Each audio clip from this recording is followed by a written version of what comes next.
Halo, kawan-kawan Kabar Sejuk, kita jumpa lagi di podcast segmen Kabar Iman, dan kali ini kita bertemu dengan komunitas Eden. Kalau kita sehari-hari, misalnya saya di agama Islam ya, Eden to Islam, komunitas itu agama gitu ya Mas ya? Bisa seperti itu. Oke, mungkin nanti bisa sambil ngobrol, bisa diklarifikasi.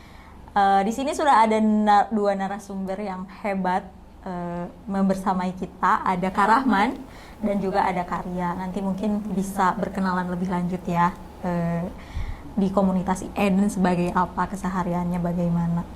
Oke, nggak lama-lama ya. Kita akan serahkan untuk perkenalan kepada Kak Rahman dan Karya.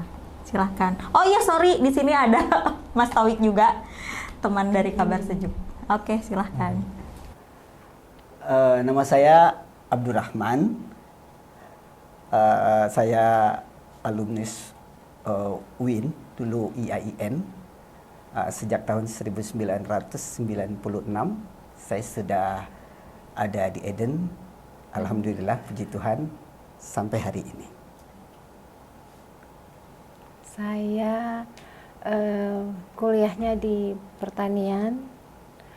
Saya bergabung itu tahun 97 kalau nggak salah.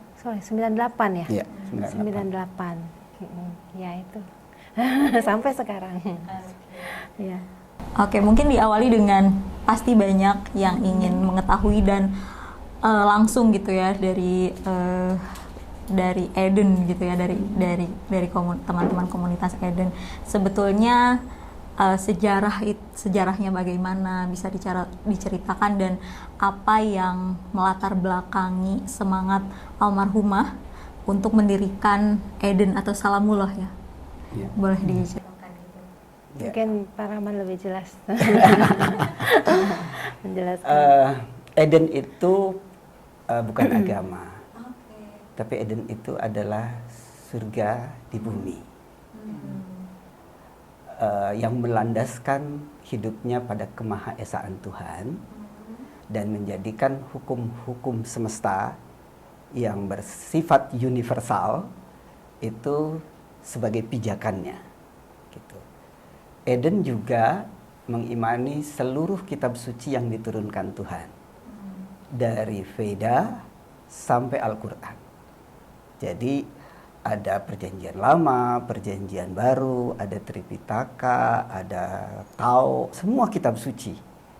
Karena Eden meyakini semua kitab suci itu dari Tuhan yang sama, yang esa. Tetapi Eden tidak berafiliasi kepada salah satu agama. Karena yang dipijakan oleh Eden adalah prinsip-prinsip luhur, ruh dari agama. Jadi bukan mencampur adukan, tetapi berpijak di atas landasan esoteris, landasan batiniah, hakikat di wilayah esensi. Karena di wilayah esensi itu tidak ada perbedaan. Di wilayah hakikat, di wilayah batiniah kita sesungguhnya adalah satu. Perbedaan itu ada pada tingkat eksoteris. Pada tataran ritual, lahiriah, kulit itu berbeda. Tapi pada tataran esoteris, pada tataran hakikat dan esensi, kita sungguhnya adalah satu adanya. Gitu. Jadi ia bukan agama, tapi ia adalah surga yang dihadirkan Tuhan di muka bumi dengan berpijak pada seluruh prinsip-prinsip luhur. Apa itu cinta, kasih, kejujuran, keadilan, kesabaran, pokoknya semua. Dan ada kasih yang paling utama. Itulah yang menjadi landasan pijakan Eden. Kalau terbentuknya kapan, tahun berapa, dan mungkin bisa dijelaskan juga sama Kak Rahman, konteks politik di Indonesia kah, atau mungkin konteks semesta, atau masyarakat kita yang mungkin secara moral ada tantangan-tantangan sehingga Eden harus muncul. Harus hadir. Sebetulnya Eden itu bukanlah gagasan dari Paduka Bunda Lia Eden. bukan gagasan Bunda. Ya. Tapi Tuhanlah yang menghendaki agar terwujud surga di bumi pada saat bumi sedang berada pada periode daur ulangnya. Pada saat bumi sedang akan mengalami recycle, daur ulang. Atau pada saat bumi memasuki periode kekiamatannya. Maka Tuhan menghadirkan surga di bumi. Gitu. Ini pangkal pokok utama Eden itu berawal dari Bunda. Beliau seorang perempuan yang dilahirkan di Makassar, sama dengan Mas Saidiman. Beliau lahir di Makassar, kita tahu Makassar itu luar biasa keislamannya gitu. Tapi besar di Surabaya dan di Malang. Beliau ke Jakarta ketika dijodohkan menikah tahun sekitar 68-an gitu. Beliau hanya tamatan SMA. Nah, pada tahun 1974 suami beliau ada kasus malari sehingga sempat di penjara. Di situ kemudian Bunda harus bolak-balik penjara dan harus menghidupi juga dirinya sendiri. Dari penjara itu kemudian beliau sempat ada bunga mawar yang dikeringkan, kan buku loh kok bagus gitu. Disitulah awal beliau mendapatkan bakatnya memanifest gitu, terwujud gitu. Kemudian dari situ beliau mencoba untuk terus mengikuti bakatnya sampailah ia menjadi seorang perangkai bunga yang handal dan pionir pertama di Indonesia. Itu mengantarkan beliau sampai kepada jenjang yang tinggi sekali. Karena pertama, jadi beliau itu otodidak menjadikan limbah-limbah misalnya kulit jagung itu menjadi bunga. Terus pelepah-pelepah dari mulai pisang segala macam yang sudah jadi limbah gitu, tapi dia menjadi rangkaian bunga yang sangat indah dan cantik gitu. Saya lahir tahun 70. Jadi saya menyaksikan dulu ada acara keluarga gitu sekitar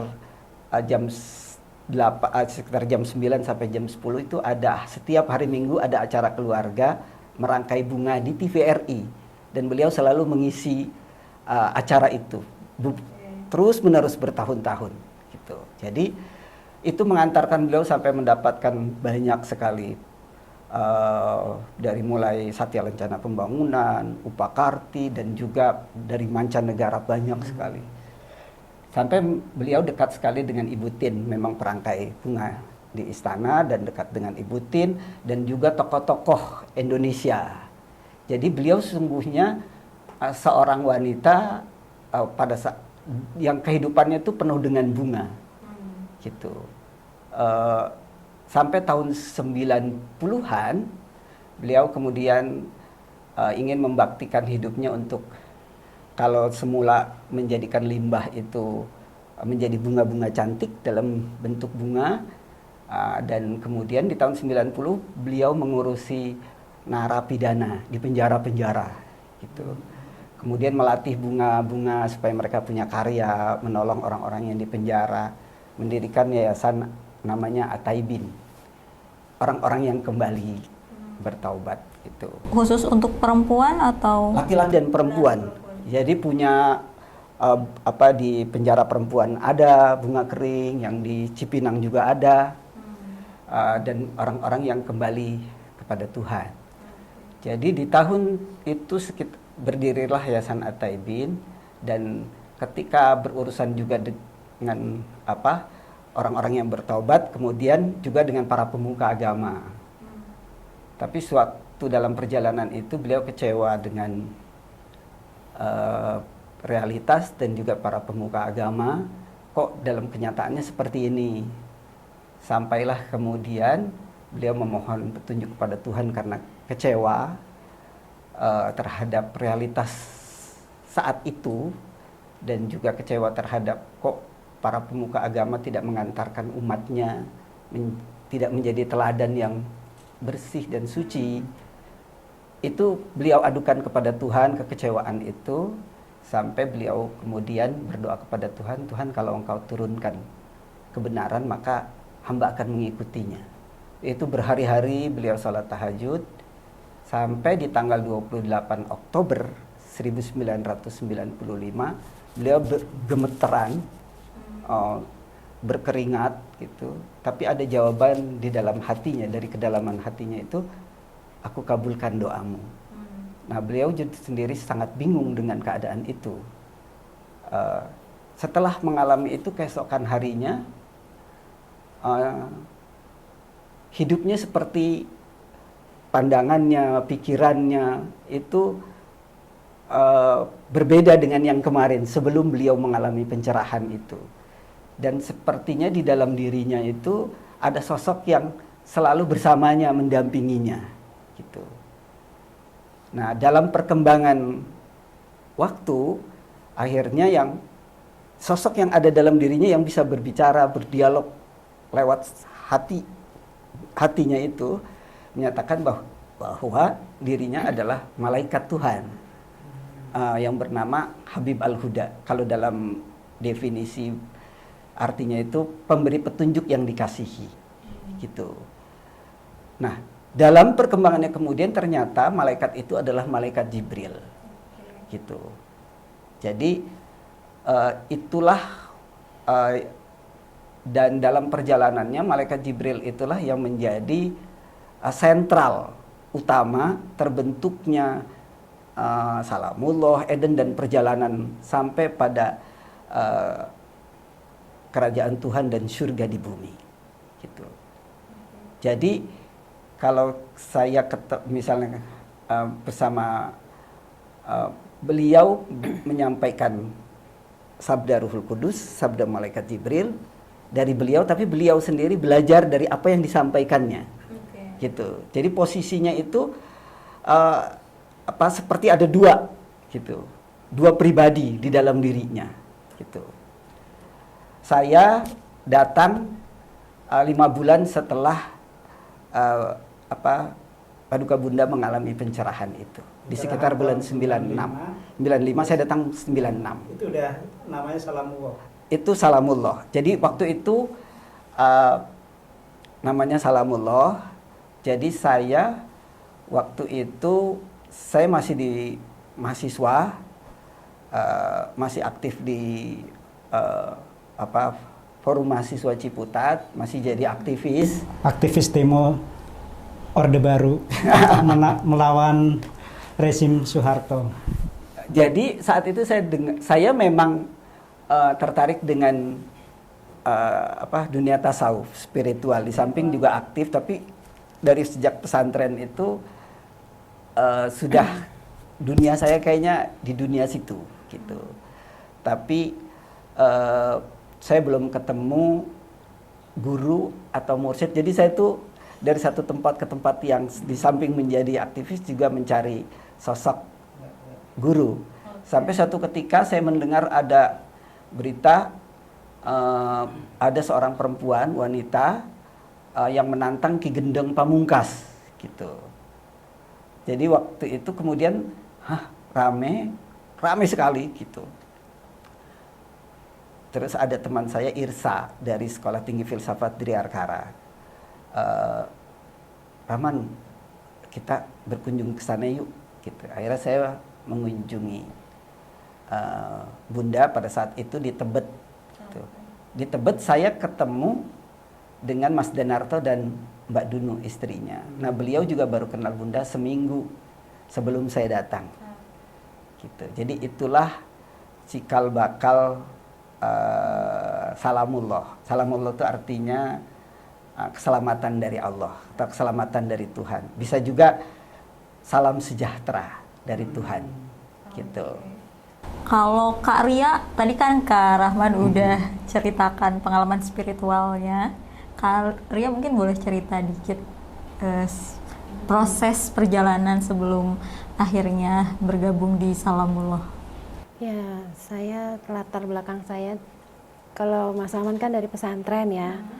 Kalau saya kan sekolah biasa, perjalanan hidup saya juga seperti anak-anak biasa. Dan tapi ada satu momen dalam hidup saya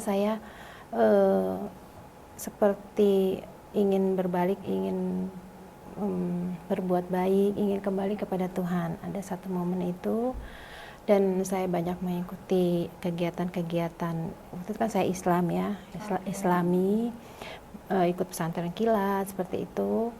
Nah, kemudian pada saat saya sedang ada acara di IAIN, kalau sekarang tuh UIN, nah itu Pak Duka sedang diundang sama Pak Nazarudin Umar.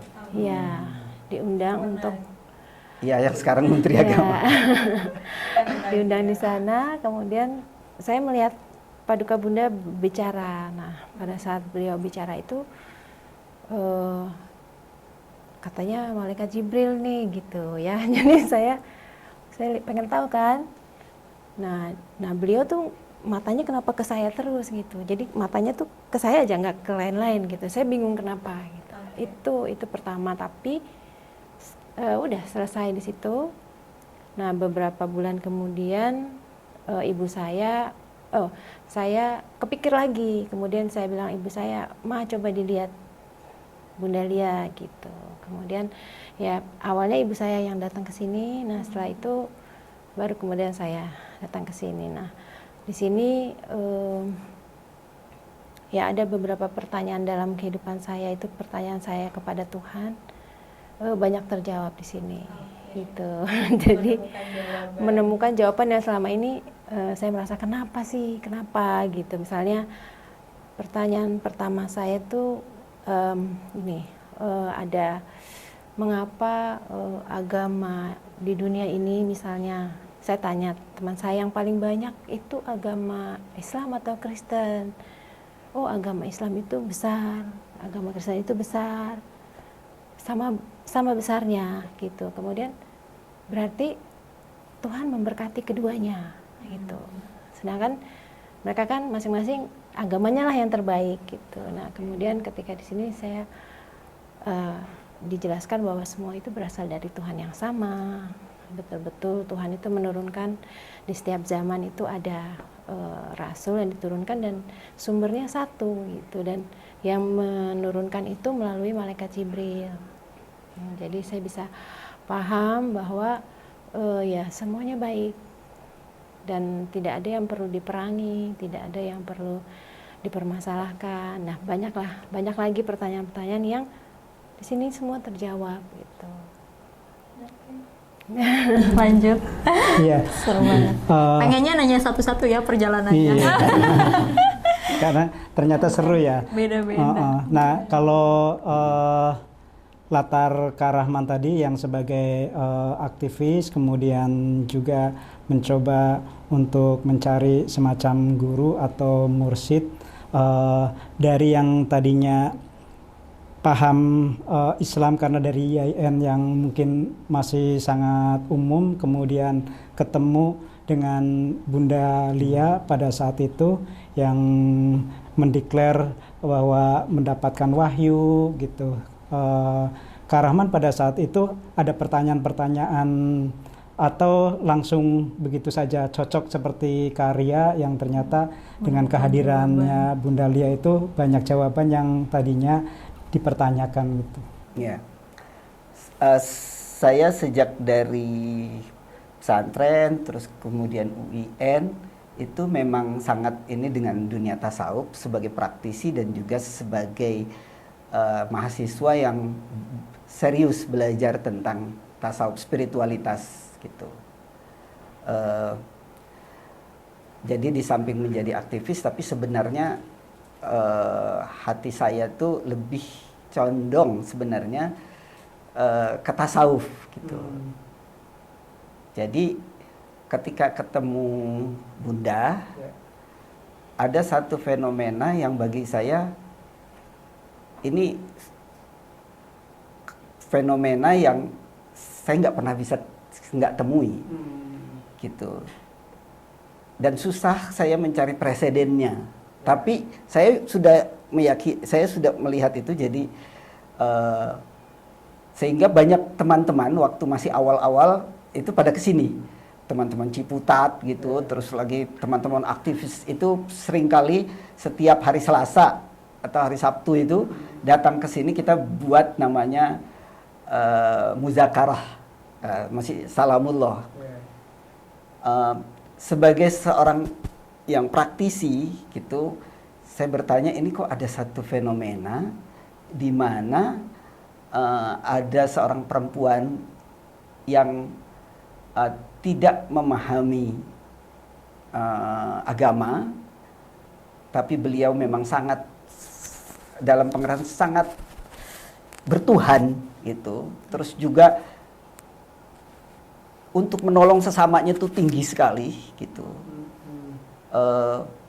Tetapi beliau bisa menyampaikan firman Tuhan, terus kemudian menyampaikan sabda Ruhul Kudus yang beliau sendiri menjadi pendengarnya, dan beliau mendudukkan diri seperti kita, sama gitu.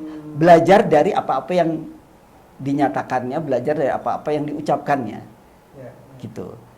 Jadi banyak hal yang teman-teman awal itu punya kesaksian. Jadi kalau kita bisa bertanya apa saja kepada beliau, yang penting pertanyaan kita itu kita tulus kita sampaikan. Itu akan mendapatkan jawaban. Gitu. Kalau Anda sekarang ini ada chat GPT, AI gitu, Anda kan tanya apa aja tuh, dan dia bisa jawab gitu. Apa aja ditanyain, dia jawab. Nah, saya tanya mulai dari urusan filsafat, politik, politik, teosofi, filosofi, semua tuh beliau bisa menjawab itu dengan baik. Dan saya menemukan beberapa kata-kata kunci yang saya kaget-kaget sendiri. Karena sebelumnya nggak ada latar Nggak ada punya pengetahuan apapun. filsafat. Nggak ada, karena lulus SMA dan hanya seorang perangkai bunga. Nggak bisa baca huruf Arab, karena saya termasuk yang ngajari bunda itu Iqra, belajar membaca gitu. Tapi kalau saya salah, itu saya diingatkan juga sama beliau. Tapi yang mengingatkan saya yang di dalam dirinya, pribadi yang satu lagi gitu. Kadang Pak Duka juga sedang tidak paham apa yang diomongin, apa Iya. yang ditanya juga. Saya kadang-kadang misalnya tanya tentang sebenarnya itu apa, penciptaan atau emanasi misalnya dalam tradisi filsafat gitu. Iya. Terus dan saya ketemu jawabannya. Terus bunda bilang, "Man, kamu nanya apa sih? Aku udah dijawab tapi aku nggak paham gitu. Tapi saya paham gitu." Pada saat itu filsafat perennial tuh lagi rame-rame. Iya, Ya. kebetulan saya itu kan, saya udah bilang waktu itu, selepas dari UN saya pengen mendalami filsafatnya Suhrawardi Mullah Sadra, gitu, filsafat Israqiyah yang tradisi Persia. Suatu kali saya tanya tuh itu semua gitu, "Man, apa sih yang kamu tanyain?" gitu. Tapi beliau jawab dan saya ngerti apa yang beliau sampaikan. Gitu. Ya itu perjalanan panjang, tapi itu awal-awal itu saya sama teman-teman bertanya apa saja. Saya pernah tanya gini, "Bunda, gimana sih prosesnya itu? Kok bisa jawab?" Dia bilang, "Itu kayak ada running text di hatinya." Jadi beliau sadar cuma gini, dia kayak baca running text di hatinya, di kesadarannya itu. Jadi aku tuh, Rahman, tinggal baca aja, tinggal ngucapin, baca aja tuh yang kamu tanyakan gitu. Kalau dalam sekarang apa ya? Itu sudah ada, tinggal di-download aja gitu. Jadi beliau mediumnya gitu. Medium mendownload itu. Itu teman-teman tanya banyak hal itu, macam-macam. Tapi kalau kitanya ada kepentingan, itu juga bisa disesatkan juga. Misalnya punya keinginan apa segala macam, apalagi kalau urusan ramalan, kekuasaan, itu pasti kita akan disesatkan itu. Jadi kalau kita bertanya dengan tulus, pengetahuan itu beliau akan memberikan satu. Itu yang membuat saya suatu kali beliau bilang, Rahman, ngapain sih kamu masih pengen kuliah, masih pengen belajar lagi gitu tentang kalau kamu di sini nanti aku perjalankan kamu lebih dari ini, lebih dari pengajaran apa yang kamu mau. Dalam hati saya, masa iya sih, padahal itu puncaknya filsafat, terutama filsafat Islam ya, setelah pasca Ibnu Rus. Ya saya tidak pernah mengerti, ya sudah ikuti aja jalan itu gitu. Akhirnya perjalanannya memang tak pernah saya perkirakan sampai sejauh ini gitu. Kalau Kak Ria atau mungkin juga sama Kak Rahman, ketika mendapati wahyu-wahyu yang disampaikan oleh Bunda Lia itu berkaitan dengan mungkin yang pertama kondisi masyarakat ya, bagaimana Salamuwoh pada saat itu menjawab situasi masyarakat yang pada saat itu juga sedang mengalami krisis, termasuk juga mungkin bisa menjawab tentang keindonesiaan dalam pandangan Salamuwoh itu yang harus diselamatkan.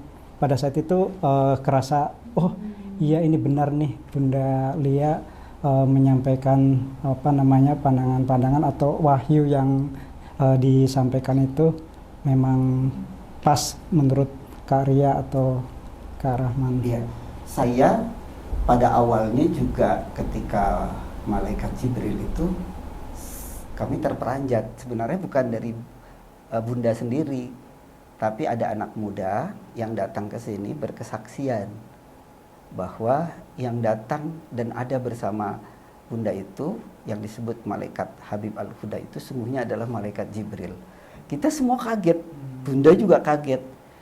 Sampai kita pergi ke tanah suci dan perjalanan panjang untuk memberikan keyakinan pada kita bahwa ini betul-betul malaikat Jibril gitu. Karena kan itu urusan besar gitu, bukan urusan kecil lagi gitu. Dan orang juga semua khawatir gitu.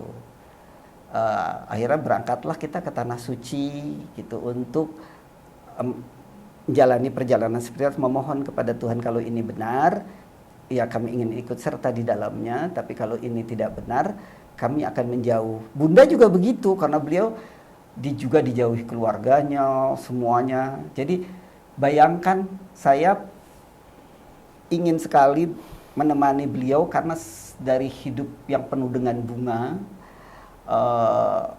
yang luar biasa, beliau 180 derajat berubah menjalani kehidupan yang berat banget gitu. Jadi sejak itu perjalanan hidupnya itu berat sekali gitu. Jadi saya ingin menemani beliau, betul, menyertai beliau dan menemani beliau dalam perjalanannya ini gitu. Jadi kami ingin menemaninya dan bagaimana proses-proses itu berlangsung gitu. Nah, sebagai salah satu contoh, karena kami mengimani pewahyuan itu masih terus berkelangsungan. Jadi tidak ada pewahyuan itu berhenti.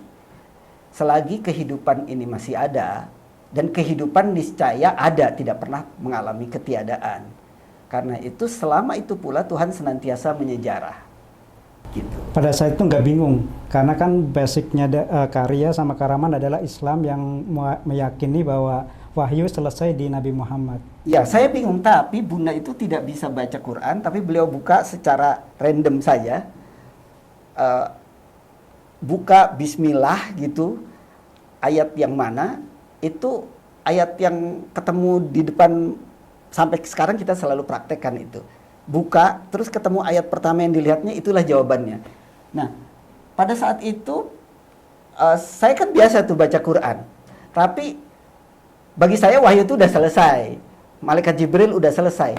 Tapi kemudian beliau buka Al-Quran, terbukalah ayat An-Nahl, dan pas di ayat 2, itu bunyinya, redaksinya gini, yunazzilul malaikata birruhi min amri ala mayyasha'u min ibadih an anziru annahu la ilaha illa ana fattakun. Nah, dalam gramatika Arab itu yunazilu itu fi'lul mudhari, bukan fi'lul madi, gitu kan? Nazala yunazilu. Diturunkan. Iya, jadi fi'lul mudhari itu kini dan mendatang, gitu. Bukan masa lalu, tapi kini dan mendatang, bahwa Tuhan masih terus menurunkan wahyunya lewat malaikat Jibril kepada siapa-siapa yang dikehendaki olehnya, untuk mengingatkan bahwa tidak ada Tuhan, la ilaha illa ana, tidak ada yang lain gitu, kecuali Allah yang esa. Jadi pesannya itu. Yang kedua, ayat beliau yang buka satu lagi itu, kalau nggak salah surat Al-Mu'min, tapi bunyinya begini. Rafi'ud darajah dzul arsy yulqir ruh ala may yasha'u min ibadihi liyundzir yaumat talaq. Itu kalau yang satu mengingatkan tentang ketauhidan, yang kedua tentang liyundzir yaumat talaq. Yaumat talaq itu hari pertemuan. Nah, pertemuan itu ditafsirkan ada pertemuan nanti di padang mahsyar, bisa juga ditafsirkan para ulama tentang hari kiamat, pokoknya tentang eskatologi lah. Gitu. Jadi ada dua, ketauhidan dan menyangkut eskatologi. Kehidupan setelah kehidupan setelah dunia ini nggak ada. Nah, loh kok bisa sih orang nggak bisa baca Quran, nggak tahu, tapi menemukan satu ayat yang, oh iya ya, ternyata seperti ini gitu. Akhirnya saya coba membuka presiden, oh iya ternyata itu hanya doktrin saja yang tidak berdasarkan pada pada kitab suci itu sendiri, dan kemudian dalam tradisi tasawuf tidak ada tuh keberakhiran pewahyuan Tuhan. Dan malaikat Jibril turun saat ini itu kesinambungan dari pewahyuan Tuhan yang sebelum-belumnya. Jadi dia tidak membuat satu agama baru atau institusi agama baru, dan wahyu tidak berhenti. Beliau hanya menjelaskan tentang ayat-ayat di kitab suci Al-Quran yang mutasyabihat atau di Injil yang termatrai, yaitu penjelasan tentang wilayah yang belum mendapatkan penjelasan secara tuntas di kitab-kitab suci sebelumnya. Di antaranya adalah penjelasan tentang alam ruh, penjelasan tentang apa sih sebetulnya surga, apa sih sebetulnya kiamat itu, apa sih sebetulnya neraka itu. Kemudian beliau menjelaskan semua hakikat-hakikat kesemestaan, hukum-hukum semesta dan misteri kesemestaan. Itulah yang kemudian menjadi pembuka penjelasan tentang surga, neraka, kiamat segala macam. Nah, dalam keyakinan Eden itu Tuhan itu bukan sesuatu yang personal gitu. Jadi satu kali ada teman, Ferry namanya, dari National Geographic itu pernah bertanya, Bunda, Tuhan itu apa sih? Gitu. Dalam satu ini forum. Terus malaikat Jibril itu lewat Bunda nyampaikan, Fer, kamu sebutin aja semua benda yang ada di sini. Terus dia sebutin satu persatu semuanya. Nggak selesai-selesai, yang ada di sini aja nggak selesai-selesai. Kalau kamu udah selesai, kamu keluar, kamu sebutin lagi semuanya. Sampai lama dia balik lagi, udah kebanyakan gak ada yang bisa disebutin. Terus Bunda bilang, kalau kamu satukan itu, semua benda yang kamu sebutkan dan yang tak mampu kamu sebutkan satu persatu karena tak terhitung, kamu satukan, itulah Tuhan. Saya kan, jadi penjelasannya itu sederhana, tapi mengena, konkret, jelas gitu. Bahkan satu kali saya sudah sediain jeruk, karena pada saat diskusi itu kita banyak sekali bertanya tentang kemahaesaan Tuhan gitu. Nah, lalu Bunda bilang gini, kita bertanya tentang Tuhan dan semesta gitu. Itu pertanyaan yang memang menjadi satu pertanyaan terus-menerus gitu, tentang bermula kapan mulanya gitu, dan bagaimana kemudian keawalan, apakah dari ketiadaan atau dari satu keberadaan gitu. Satu kali beliau diperintahkan untuk mengambil sebuah jeruk, itu awal-awal. Jadi beliau itu diminta untuk membelah jeruk dengan serap ini. Jadi begini nih, seperti ini. Terus beliau menjelaskan gini. Itu sambil membaca mata batinnya, tapi begini biasa seperti kita. Tapi beliau itu sambil membaca ininya, petunjuk Tuhan, tapi sambil ini. Terus beliau bilang gini. Ketika kamu belah, inilah sebenarnya alam semesta. Maksudnya ini simbol ya. Ini perumpamaan supaya memudahkan kita mendapatkan penjelasan yang terang tentang semesta dan Tuhan. Gitu. Nah, beliau mengatakan bahwa beginilah bentuk wujud simbol perumpamaan alam semesta. Bisa tunjukkan ke teman-teman. Oh iya, ini, nah, Kamera. Bunda bilang, ini kan ada titik-titik kecil. Titik-titik kecil yang butiran-butiran ini, inilah bintang, bumi, matahari, dan seluruh galaksi klaster ada di sini. Jadi ada ininya, semuanya ini di sini. Nah, di sini juga ada serat-serat. Kalau kita buka ini kan ada yang putih. Kalau satu-satu nih, itu semua terliputkan. Nah, itu itulah ruh ilahi. Jadi semuanya nggak ada yang nggak lepas dari ini Tuhan. Nah, alam semesta itu bentuknya seperti ini, gitu.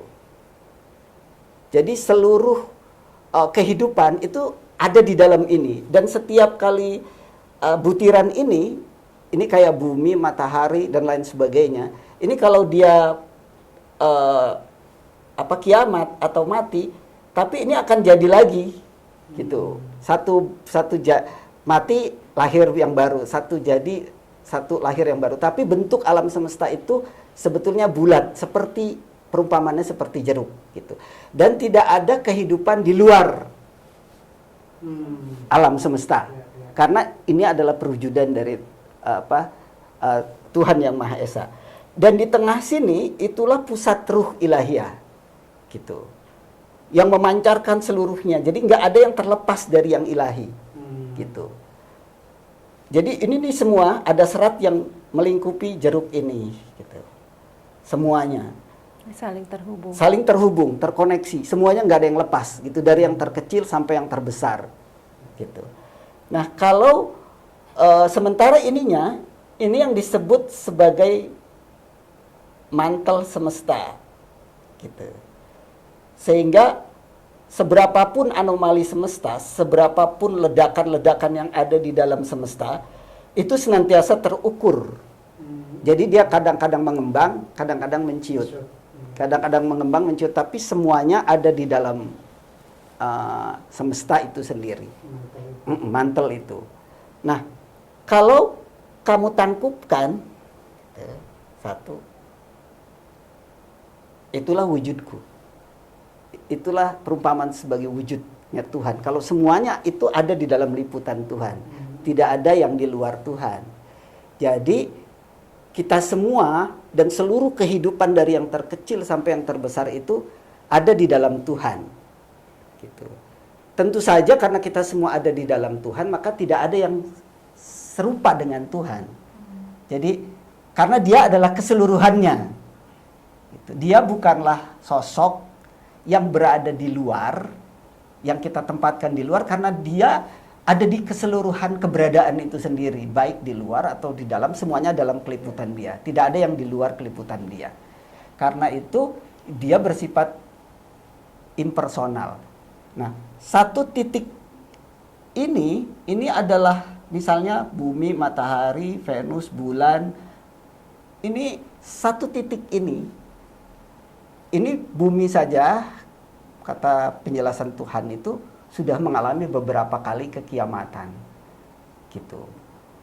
Jadi yang hancur itu sebenarnya adalah bisa galaksi, bisa satu tata surya, tapi nggak terhingga banyaknya, gitu. Satu jadi, satu lahir, itu hukum reinkarnasi semesta. Jadi kemahaesaan Tuhan itu bisa, dia bisa monoteis karena dia tunggal dan esa, tidak ada yang satu yang di luar dia. Tapi dia juga bisa panteis karena dia adalah wujud alam semesta itu sendiri. Gitu. Tapi dia juga bisa penenteis karena kita bisa berada, karena semuanya tidak ada yang di luar Tuhan, semuanya kita ada di dalam Tuhan. Tapi juga bisa monistik karena Tuhan dan alam adalah satu perwujudan sebagai satu kesatuan yang tak terpisah dan tak terpilah. Bahwa dia adalah realitas itu sendiri, bahwa dia adalah kesadaran itu sendiri, bahwa dia adalah sumber dari segala sumber itu sendiri. Gitu. Nah, pemahaman itu mengantarkan kita bahwa semua kehidupan berarti tidak ada yang mengalami kesudahan. Jadi dia selalu hanya mengganti satu bentuk ke bentuk yang lain dan seterusnya, gitu. Ya, kalau tadi kan konsep teologi, kosmologi lebih memahami ajaran-ajaran atau pandangan-pandangan Salamuwah tentang Tuhan, tentang kehidupan. Nah, kalau balik lagi ke pertanyaan tadi, kalau Kak Ria pada saat itu awal-awal itu ingat, kemudian itu diperintahkan untuk dituliskan, diperintahkan untuk didokumentasikan, kemudian disebarkan biar tidak berhenti di komunitas ini, tapi pemahaman tentang apa yang ingin dilanjutkan, wahyu-wahyu itu bisa sampai ke publik lebih luas, itu tahun kapan itu? Sebenarnya sejak awal Selalu terdokumentasi. Misalnya ya, ini buku tahun 1996. Ini 3 buku ini nih.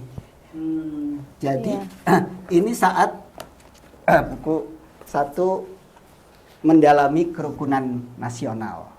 Ini tahun 96. Pada saat itu tokoh-tokoh Indonesia itu masih ada bersama Bunda. Ya, bersama Paduka Bunda, dan kita mengadakan acara ini di Gedung Kesenian Jakarta yang dekat Pasar Baru. Hampir semua tokoh itu dari mulai Mas Rendra, Pak Tarji, Danarto, semua tokoh Neno, semua tokoh-tokoh itu masih ada bersama untuk karena kita sudah diberitahu Neno. Mbak Neno. Terus karena ada semualah tokoh-tokoh itu hadir. Pada saat itu belum ada pernyataan tentang orang yang berkesaksian bahwa yang bersama Bunda itu malaikat Jibril, dan belum ada fatwa dari MUI, belum heboh lah gitu. Sehingga masih banyak sekali tokoh-tokoh masih ada bersama. Nah, ini 96 ya? Ini tahun 96. 3 buku ini 96. Jadi perjalanan ini awal. Jadi perjalanan nggak ada yang disembunyikan sebenarnya. Nah, itu ketika malaikat Jibril dan fatwa MUI itu turun, kemudian baru di situ kemudian banyak orang yang itu menghebohkan. Apalagi buku yang kedua. Nah, buku yang kedua ini perkenankan aku menjelaskan sebuah takdir. Ini cukup menghebohkan. Ini pada masa kasih lihat situ ya. Ini pada masa Pak Habibie. Ini 98. Buku ini kita sudah dijelasin di sini nih. Gagalkah ajaran Allah sehingga bumi terkoyak seperti ini? Gitu. Jadi memang bumi akan mengalami fase ini. Gitu. Makanya disebutkan gagalkah wahyu-wahyu Allah sehingga bumi terkoyak seperti ini. Jadi memang bumi akan mengalami kondisi yang seperti ini. Tapi ada tangkai bunga mawar putih. Nah, inilah pertolongan Tuhan yang isinya adalah mengajak seluruh umat agar bersatu, berdamai, di saat bumi sedang mengalami kondisi seperti ini, jangan malah perang. Maksudnya nggak perang aja, kamu belum tentu bisa selamat gitu menghadapi daur ulang bumi ini, karena siklusnya sudah sampai waktunya. Kalau kamu timpali dengan peperangan seperti yang sekarang ini berlomba-lomba senjata, apalagi kalau nuklir diledakkan pada saat yang bersamaan, itu bisa punah peradaban gitu. Jadi sebenarnya visi ataupun perjuangan Eden itu yang pertama adalah menavigasi manusia supaya hidup suci, menjauhi diri dari segala dosa dan kesalahan, kemelekatan, supaya nanti bangkit terinkarnasi kembali menjadi mulia, tidak menjadi lebih rendah gitu dalam proses kebangkitannya kemudian, agar tetap menjadi ruh-ruh yang mulia. Yang kedua adalah menavigasi agar peradaban bumi ini seberapapun akan kita hadapi, tapi kalau kita bersatu, saling bersinergi, kompak, maka kita bisa melewatinya mudah-mudahan dengan sebaik-baiknya, karena tercurahkan energi itu satu, nggak ribut peperangan. Maka peradaban bumi ini masih bisa ditinggali dan orang kemudian punya sebuah peradaban yang baru. Jadi semangat atau elannya itu dua tadi ya? Dua tadi, pensucian diri dan penyelamatan terhadap peradaban. Kak Rahman, tadi nyebut MUI kan? Ya. Ketika buku-buku ini atau wahyu-wahyu ini sampai ke publik, pada era itu kan sebenarnya SBY dalam tanda kutip itu seperti punya dosa karena banyak kebijakan-kebijakan yang mengacu pada fatwa MUI. Nah, Sanlamuwah pada saat itu juga kan sebenarnya yang terdampak kan, karena negara kemudian mengacu apa yang disampaikan MUI tentang Sanlamuwah sebagai pada saat itu sesat dan menodai agama juga kan. Bisa diceritakan nggak pada saat itu pertentangan seperti apa yang kemudian terjadi, kemudian pilihan dari Sanlamuwah atau Paduka Bunda Lia itu kemudian menyikapinya bagaimana gitu? Seperti yang saya jelaskan tadi bahwa sampai kini pun website Eden itu masih diblokir, gitu, dan nggak bisa tuh diakses kecuali pakai VPN ya. Pakai VPN itu, ya itu baru bisa diakses sampai hari ini gitu. Jadi sebetulnya MUI mengeluarkan fatwa bahwa Salamullah itu sesat sejak tahun 1997. Jadi sudah cukup lama. Ya, itu SBY kan? Enggak, 97 itu masih Pak Harto. Oh, yang 97. Masih Pak Harto. Iya, 97. Bukan ya. 2008. Bukan. Nah, 2005, kita di penjara pada masa SBY. Itu 2005 akhir. Gitu. Kita 2005 akhir, pemenjaraan itu sampai tahun 2010 dan itu sudah Eden. Nah, kita perubahan waktu masih Salamullah, kita itu masih buku ini masih sangat Islam. Pembelaannya terhadap walaupun bisa menerima agama-agama yang lain, tapi di buku ini Islam masih paling hebat, gitu, masih paling terbaik dan tidak ada yang lebih baik dari agama Islam. Jadi membaca buku-buku yang di sini itu yang diterbitkan Eden itu tergantung kesadaran Paduka Bunda. Iya, termasuk kesadaran Bunda sampai di mana gitu. Tapi ya itu diikuti aja gitu. Terus gitu. Kalau belum, misalnya satu ketika nih, kan banyak yang bilang itu kok inkonsistensi dari ngaku Imam Mahdi gini-gini. Saat itu ada cerita. Saya sudah bisa menerima malaikat Jibril karena sudah ada penjelasan dari Quran. Tapi ketika Tuhan meminta, malaikat Jibril diperintahkan Tuhan untuk menyatakan bahwa kamu itu adalah nabi dan rasul. Berhari-hari itu sampai seminggu Bunda nangis terus. Karena saya juga yang berada bersamanya nggak bisa terima. Gitu. Nabi dan rasul itu udah selesai gitu. Jadi malaikat Jibril sudah menerima, tapi kalau Nabi dan Rasul belum bisa terima karena saya masih berada di doktrin itu tahun sekitar 1998 menjelang buku ini. Buku ini masih sangat sangat. Terus ketika itu Bunda Islam, waktu Bunda masih nangis nggak mau, terus kemudian terucap Mahdi. Wah, kalau itu bisa Bunda gitu. Kalau itu bisa gitu. Kenapa bisa? Ya karena ada presidennya, ada dalilnya, ada ini bahwa nanti ada kemahdian, kemudian masih bisa gitu. Ya udah. Tapi besoknya kemudian ada majalah Gatra yang datang.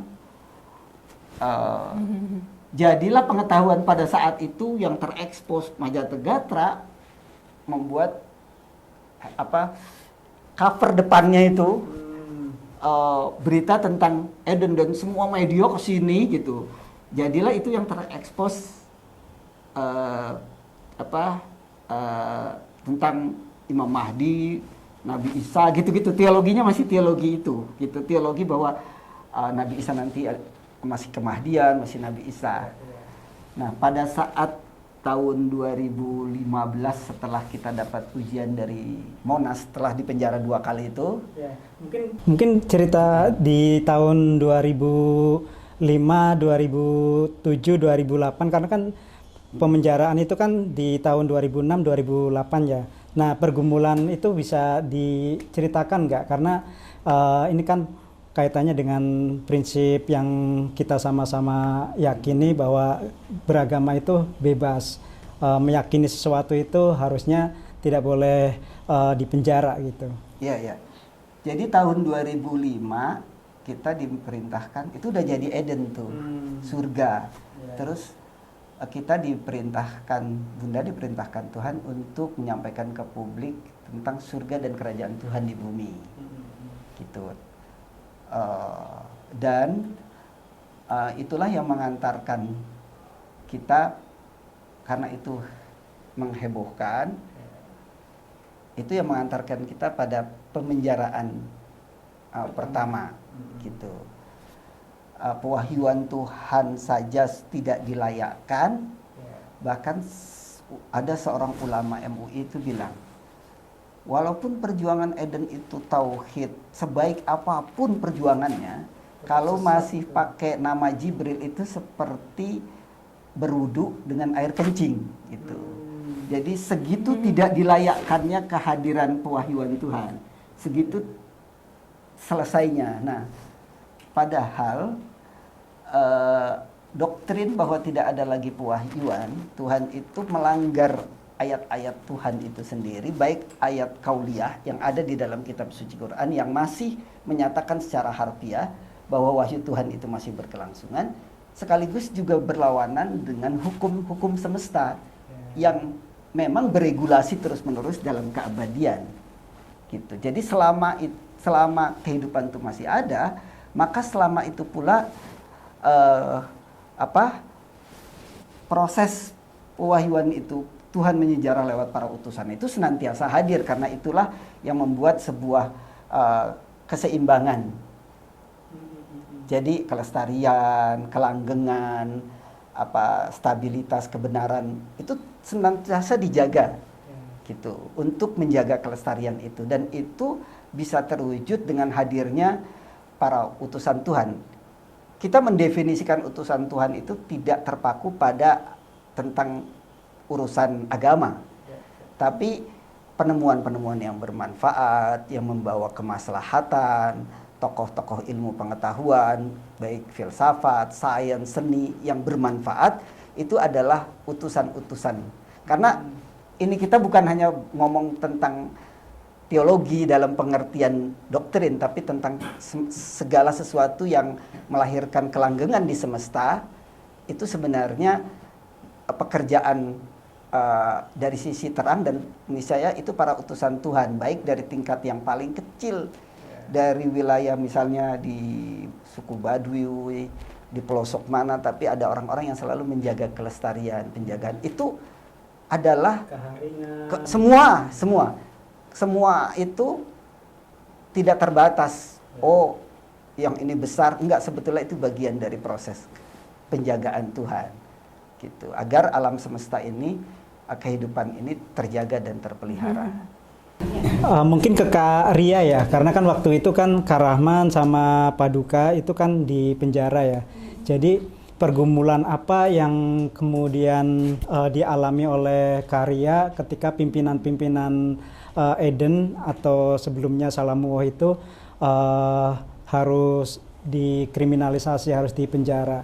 Apakah kemudian, oh kok negara memperlakukan kami seperti ini, lalu apa yang sampai ke komunitas, mungkin Bunda Paduka, Bunda Lia menyampaikan ke komunitas agar melakukan apa dan sebagainya gitu. Apa yang dirasakan pada saat itu ketika pimpinan, kalau boleh kembali pada saat itu ya, mengenang. Saya coba ingat-ingat ya.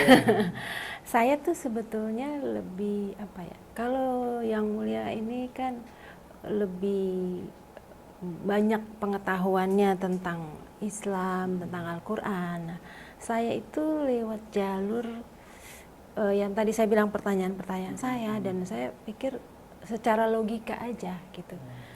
Seperti misalnya tadi Nabi terakhir itu, ya Islam itu terakhir, saya pikir bagaimana mungkin bisa terakhir, karena manusia itu akan terus berkembang, teknologi akan terus berkembang misalnya, kemudian kejahatan pun juga akan lebih canggih. Bagaimana mungkin Tuhan tidak mengingatkan umat manusia lagi di masa depan? Itu satu hal. Lalu bagaimana dengan bumi ini? Pernah nggak kepikir kalau kita bukan the only one, bukan satu-satunya di alam semesta, akan mungkin ada ribuan bahkan jutaan bumi lain yang juga punya rasul-rasul. Jadi pelajarannya juga lain lagi. Jadi secara logika itu, ya saya kan nggak paham seperti ini di Quran. Saya yakin dengan Islam, dan saya merasa itu waktu itu kan yang terbaik karena saya juga Muslim. Tapi logika saya tuh bertanya akan hal-hal itu secara logis nggak sih kalau misalnya manusia dibiarkan, dan waktu zaman Nabi Muhammad kan belum ada kecanggihan kejahatan misalnya atau kecanggihan teknologi, maka Tuhan masih akan datang lagi untuk mengingatkan, jangan loh ini loh gitu. Jadi dan advancement dari manusia sendiri itu yang juga pasti Tuhan juga canggih dong, pasti Tuhan lebih hebat dari manusia.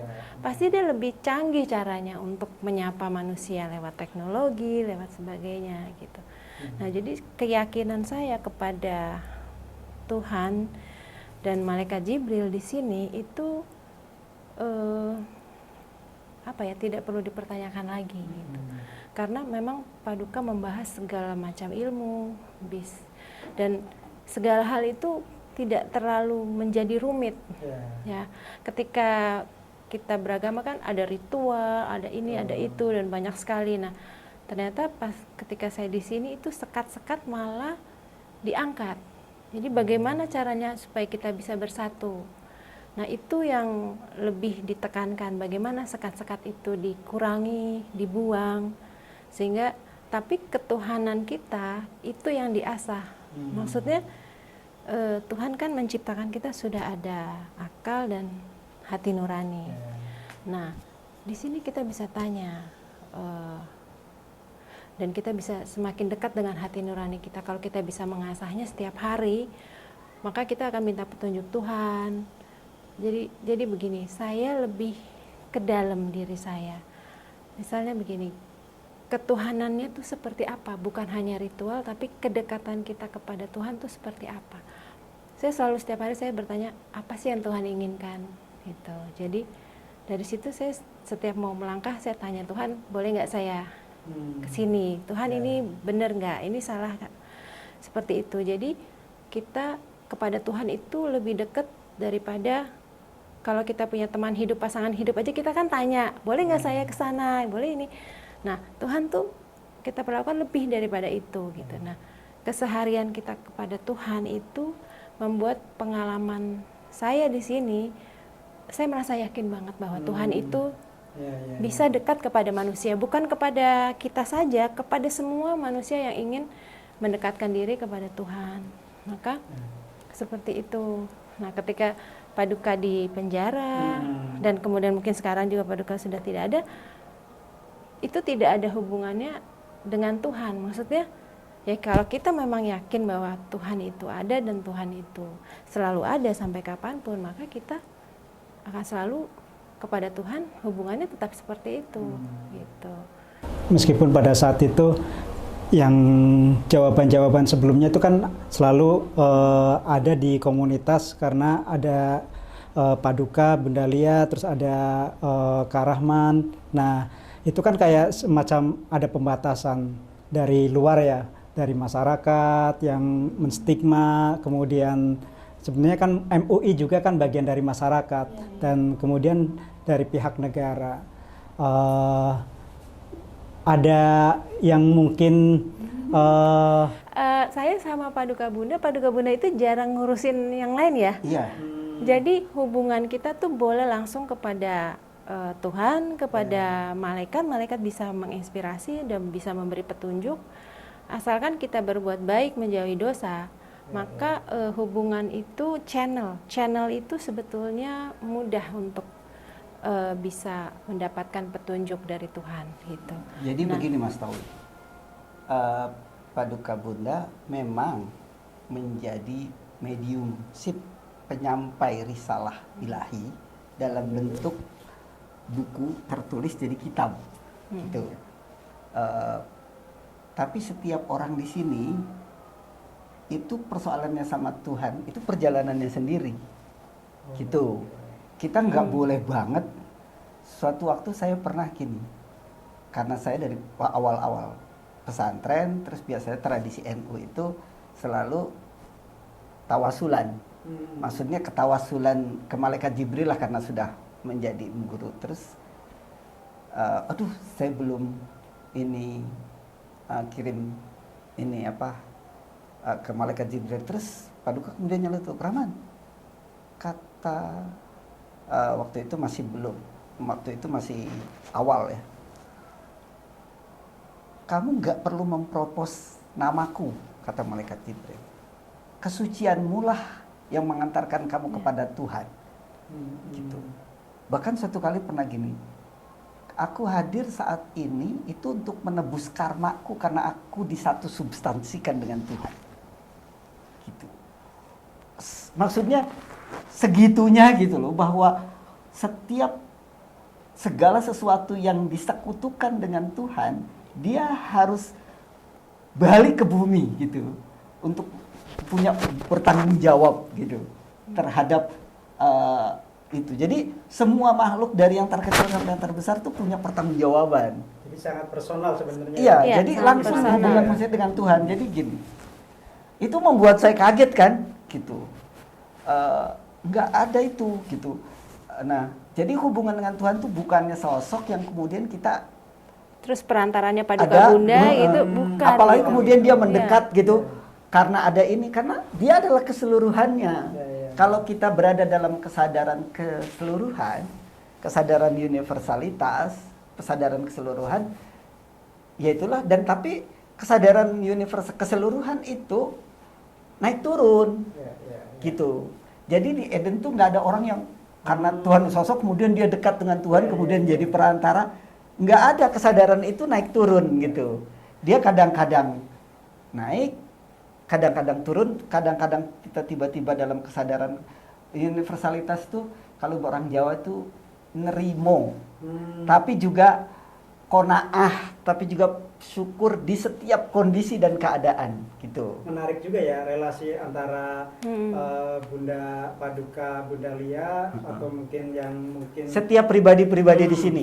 karena kan kalau di luar itu misalnya saya punya kiai, kemudian kiainya diejek sama orang gitu, terus kiai saya apalagi di penjara gitu, pasti kan sedih, marah dan sebagainya gitu.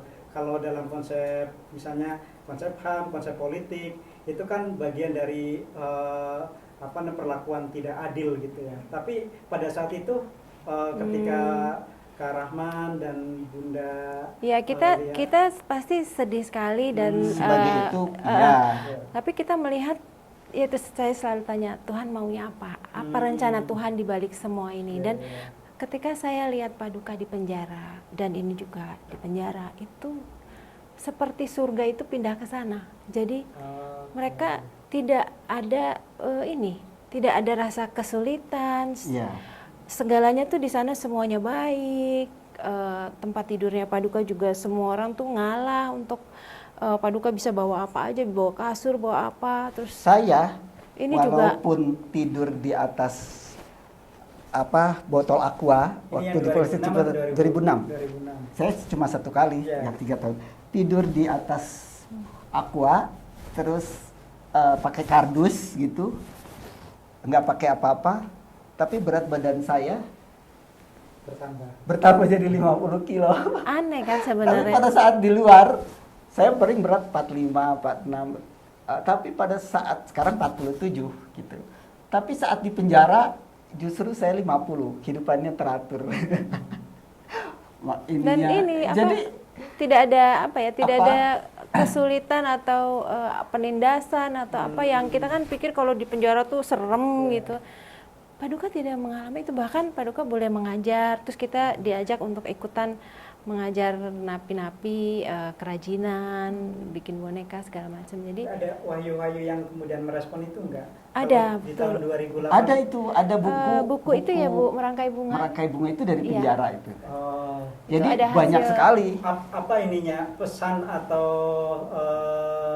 yang ingin disampaikan Bunda Lia dari penjara ketika Malah pada saat itu lahirlah Iya. filosofi bunga dari penjara, karena Iya. penjara itu juga surga, surga pensucian. Jadi definisi surga memang sudah ya. beda sekali dengan pemahaman, maksudnya tapi sebenarnya bukan beda, gini, bukan beda. Kita aja yang memaknainya beda. Yeah. Misalnya gini, di Quran tuh ada di surat Yasin, Inna ashabal jannatil yauma fi syugulin fakihun. Para penghuni surga itu, inna ashabal jannatil yauma fi syugulin. Sugul itu sibuk gitu, Yeah. masgul gitu, sibuk dengan pekerjaannya masing-masing. Mereka berbahagia dengan pekerjaannya masing-masing. Jadi kalau kamu bekerja bahagia, tidak teralienasi, itu sebagai curahan kamu bisa mengabdi, kamu bahagia dengan. Jadi ya udah gitu. Itu yang Itulah. disampaikan Bunda Lia. Iya, maksudnya gini. Sebenarnya konsep surga juga ya begitu itu. Orang yang berbahagia, Meskipun para di penghuni penjara surga, ya. penghuni surga itu dia berbahagia dengan pekerjaannya Jadi kita selalu masing-masing. sibuk, selalu sibuk. Bekerja, berdoa. Ya itulah. selalu surga, sibuk ngantar makanan ke sana. berbakti, mengabdi. Jadi Oh ya, Paduka ini bikin masjid ya, dibetulin masjid iya, di sana. musola, air Oh ya, minumnya. musolanya dibetulkan. Yang Yang di di penjara, penjara, terus dipondongkan. ruang tamunya, ruang kunjungan itu kan berantakan, nanti dikasih lukisan, nanti Paduka Gini juga, karena di perjalanan Tuhan itu sepertinya Saidiman tuh yang ikut demo waktu kita evakuasi pertama. sepertinya serem, tapi pas kita sebenarnya anak-anak mengalami itu dievakuasi segala macam gitu, ditarik-tarik kelihatannya itu dramatis, menderita segala macam. Tapi itu memang tapi dia nggak nyampe Iya. ke hati. Dia kayak lewat gitu aja. itu sesuatu yang aneh sih Gitu. menurut saya. Tapi nggak ini beda kalau penderitaan hidup itu kan dalam banget. Tapi kalau perjalanan ini itu dia nggak nyampe ke hati gitu. Kita alami tapi dia nggak pernah sampai ke dalam. Ya lebih baik gitu dong. Karena kan banyak orang yang nggak ngapa-ngapain aja menderita gitu, dan dalam banget menderitanya sampai putus asa, sampai apa gitu. Tapi perjalanan sama Tuhan kelihatannya di penjara, kelihatannya ini susah dievakuasi, terus dia itu susah bikin macam-macam. Tapi kita itu Ada kemudahan-kemudahan. nggak sampai ke sini. Ini saya Gitu. pernah mengalami itu waktu di penyerbuan bukan penyerbuan kita kan dikepung dari ujung sana semua orang manusia semuanya. Itu pengalaman saya tuh ternyata sama yang lain itu diberi rasa kekuatan yang besar yang saya belum pernah alami sebelumnya. Jadi pada saat itu seperti dikasih, nih kamu berani gitu, nih kamu kuat gitu. Jadi kita nggak ada rasa ketakutan. Terus teman saya bilang waktu itu, ayo naik ke atas. Kenapa naik ke atas? Ayo siap-siap ya. Siap-siap apa? Ya siap-siap mati. Aku siap-siap mati sih gitu. Tapi kekuatan itu yang dialami, kita nggak takut sama sebanyak orang sebanyak itu kali yang mungkin itu yang dirasakan oleh utusan Tuhan gitu.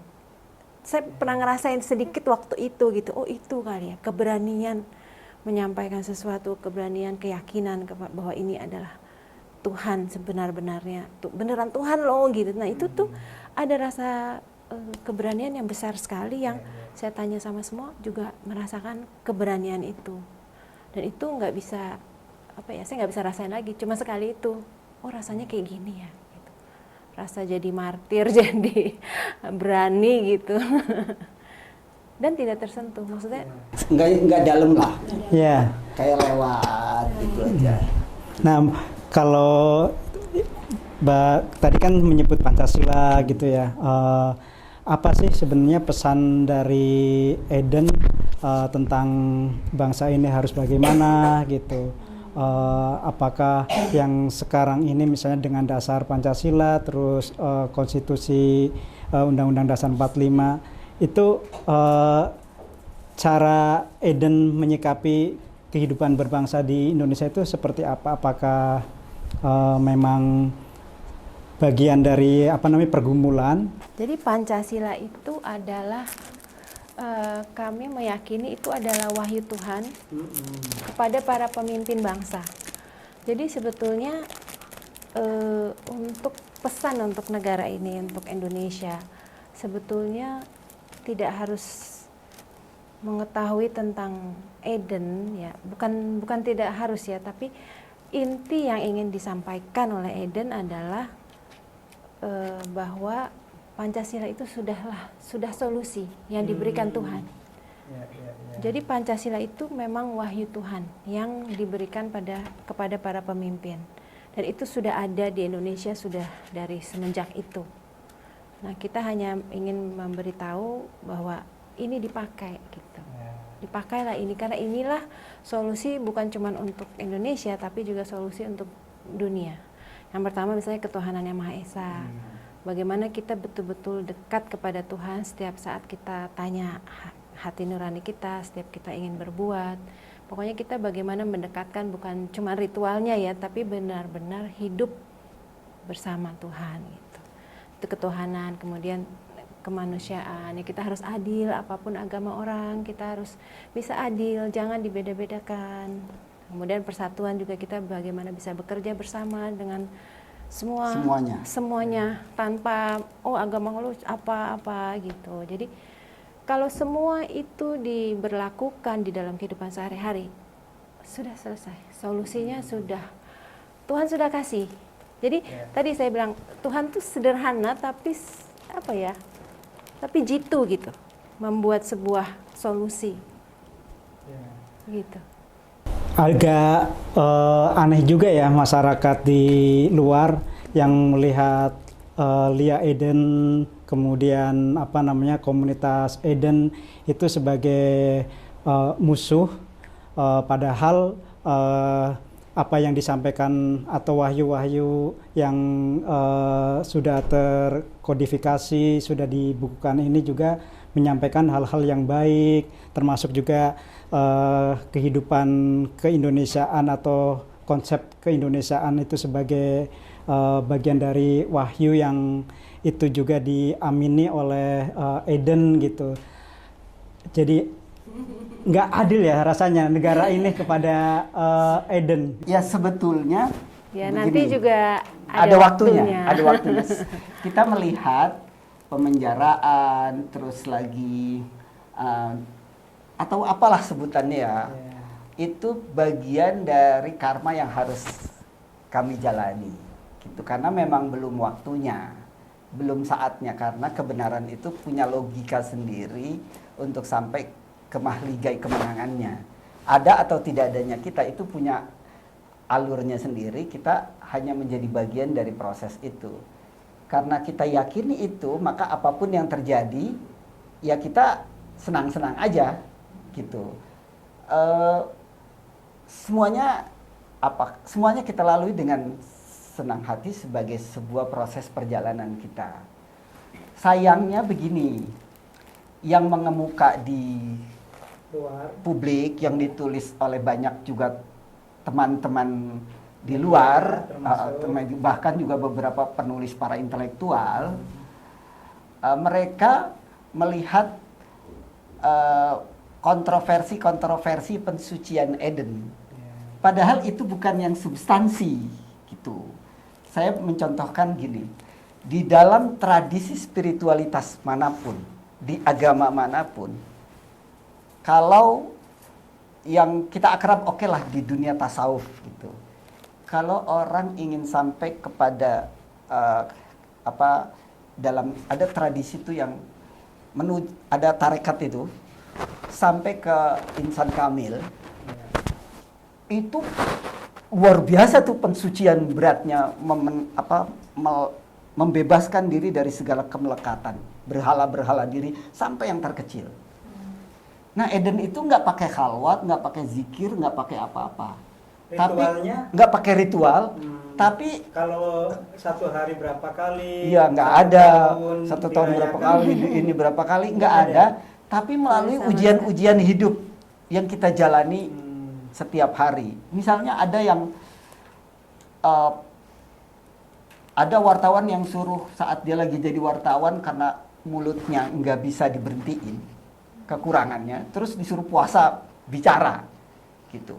Karena mulutnya nggak bisa ditertibkan, ya puasa bicara itu bisa sebulan. Bahkan ada yang pernah karena udah 1 bulan tetap begitu, sampai ada yang mulutnya ini nggak bisa dicegah, jadi refleksnya itu memang suka ngomong gitu, dan ngomongnya semau-maunya gitu. Hampir pernah ada yang diminta 1 tahun puasa bicara. Memang nggak ada yang nggak muskil itu gitu. Tapi kalau ini yang soroti, itu liku-likunya memang luar biasa gitu. Saya ingat itu, saya protes juga sama Hamid Basyaib itu, yang menulis yang kehilangan uang 60 juta pada saat dia mau pergi ke Jepang. Ini bisa off the record namanya ya nanti. Itu nggak disebutin, itu uang hilangnya bukan di sini gitu. Itu uang hilang di tempatnya sendiri. Dia nulis kritik terhadap Soeharto luar biasa, dan dia punya janji mau mempuasakan Soeharto sampai Soeharto jatuh, saking gemesnya dia di beberapa tulisannya itu. Tapi dia berjanji mau puasa. Terus dia telepon, Mbak Lia, aku mau puasa gitu, mau puasain Soeharto sampai kekuasaannya itu jatuh. Terus dia cari teman, tapi nggak dapet teman. Wah, nggak dapet teman yang mau puasa. Oh, kalau gitu aku tanyain teman-teman Salamullah ya, mau puasa nggak? Ternyata hampir semua, kita hampir 100 orang tuh puasa tanpa batas waktu yang ditentukan sampai Soeharto turun gitu. Itu menjelang 98 Untung gitu. aku belum masuk, kalau masuk aku puasa juga nih. 98 hampir 80 orang. Jadi berapa lama tuh puasanya? 49 hari. Untung nggak 1 tahun tuh. Tapi waktu itu masih berkuasa banget gitu. Sewaktu-waktu itu taunya juga Sobari nggak puasa itu setelah dia cerita uangnya hilang. Saya mau berangkat ke Jepang. Gimana ceritanya, masa ada uang 60 juta ini saya hilang gitu. Tolong Di berangkasnya dia hilang. jadi tolong ditanyain ke malaikatnya yang dampingi, karena kan biasa akrab tuh ngobrol. Tolong tanyain gitu. Terus tiba-tiba benar dapat jawaban, aku yang ngambil. Udah sampai ketakutan kan, karena kok malaikat Jibril yang ngambil gitu. Mas, itu itu Syekh yang ngambil uangnya gitu. Ya harus ngasih tahu kan apa adanya. Terus kenapa sih gitu? Kenapa diambil, kan protes tuh? Kenapa uang? Tanya Sobari, dia puasa nggak? Ternyata dia nggak puasa. Padahal dia yang bikin janji. Padahal dia bikin janji gitu loh. Iya. Pokoknya kalau saya sebutin tuh saya punya catatan tuh, tokoh-tokoh itu. Banyak. Banyak banget. Jadi kalau mau cari berkah, kalau mau cari itu suka dibohongin gitu. Apalagi kalau udah menyangkut ada kepentingan, pas interest tuh udah deh. Gitu, jangan harap. Ada banyak itu yang kemudian ada pensucian yang orangnya misalnya penakut. Itu juga muskil-muskil semua gitu. Berat-berat semua gitu. Tapi sangat spesifik Tergantung orangnya masing-masing. Nah, itu kalau dikemukakan secara terbuka yang enggak hanya dilihat kulitnya doang, itu kontroversial itu gitu. Itulah yang yang ditulis iya, salah satu cerita itu tidak utuh, dan bagaimana kondisinya dan bagaimana ininya masing-masing tuh punya ini sendiri-sendiri gitu. Jadi termasuk juga Pak Danarto dengan istrinya gitu. iya, ada Pak Danarto, ada ceritanya lain sendiri. Ada pokoknya semua tuh punya cerita, punya kisah. Itu bisa dijelaskan betapa sebetulnya gini padanannya kalau ada cerita kisah Pandawa setelah habis perang di Kurusetra, mereka kan berjalan menuju nirwana tuh. Tapi nggak ada yang sampai kecuali satu Yudhistira.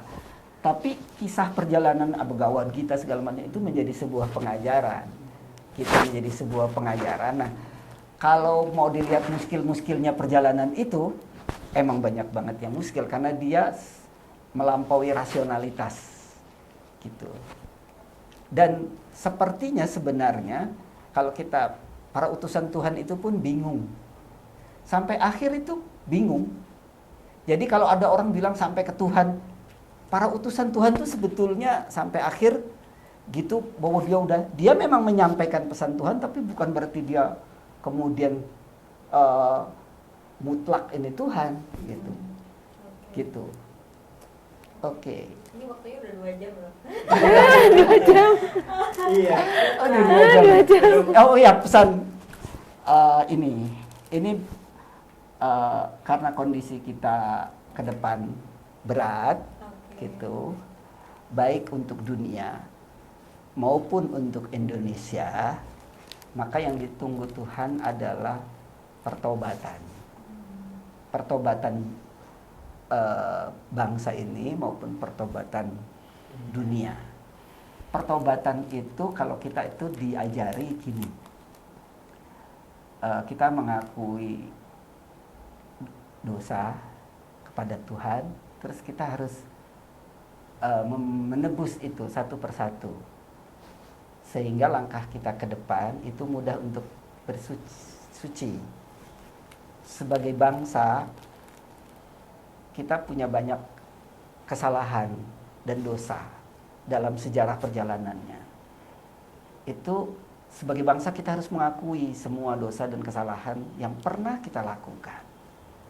Dan nggak boleh kita denial gitu, nolak gitu, dan kita nggak terima gitu. Kita terima dan kita rehabilitasi, kita perbaiki sebagai bangsa, agar niat baik, rencana baik ke depan itu tidak terganggu oleh dosa-dosa masa lalu.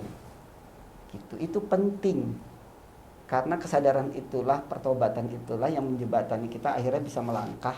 Kita nggak kayak lingkaran, nggak bisa keluar-keluar. Kayak lingkaran setan yang nggak keluar-keluar karena ada dosa-dosa yang kita nggak akui. Dia harus diputus. Harus diputus dengan kita, kalau di individu kita, kalau kita pernah berhutang kita lunasi, kalau kita pernah menjanji menyakiti orang kita harus kasih tahu, begitu pula sebagai bangsa. Berarti gitu. dosa yang merugikan manusia. Yang merugikan masyarakat, merugikan manusia, sehingga kita melangkah sebagai bangsa nggak digondoli dosa-dosa terus, karena itu selamanya akan mengikuti terus sebelum kita putus dan saling memaafkan baru kita bisa melangkah. Tapi kalau enggak, alam semesta yang bekerja. Kalau alam semesta yang bekerja, maka ongkosnya gede banget. Mempengaruhi Kehancuran. orang yang tidak berdosa. Ya dia akhirnya dia kehancuran, dan kehancuran itu kendati kehancuran dia memang akan melahirkan benih baru lagi. Tapi ongkosnya gede banget. Seperti perang. Seperti perang. Bisa terbawa walaupun nggak dosa kan kalau satu negara. Nah, yang terjadi saat ini bukan pertobatan, tapi kehancuran. Gitu. Hari-hari ini. Iya, hari-hari ini yang terjadi bukan pertobatan tapi kehancuran.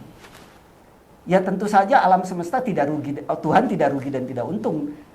Tapi yang rugi adalah kita, karena alam semesta nanti dia hancur, dia habis, dia jadi lagi gitu. Akan memulai baru lagi begitu seterusnya, tidak pernah kalah. Gitu. Tapi kita sebagai bangsa ataupun sebagai warga dunia yang rugi gitu. Ini Itu konsep Eden tentang perdamaian dunia gitu. Jadi udahlah, lepaskan semuanya, mari kita saling bahu membahu dan Tuhannya kan sama. saling bersinergi.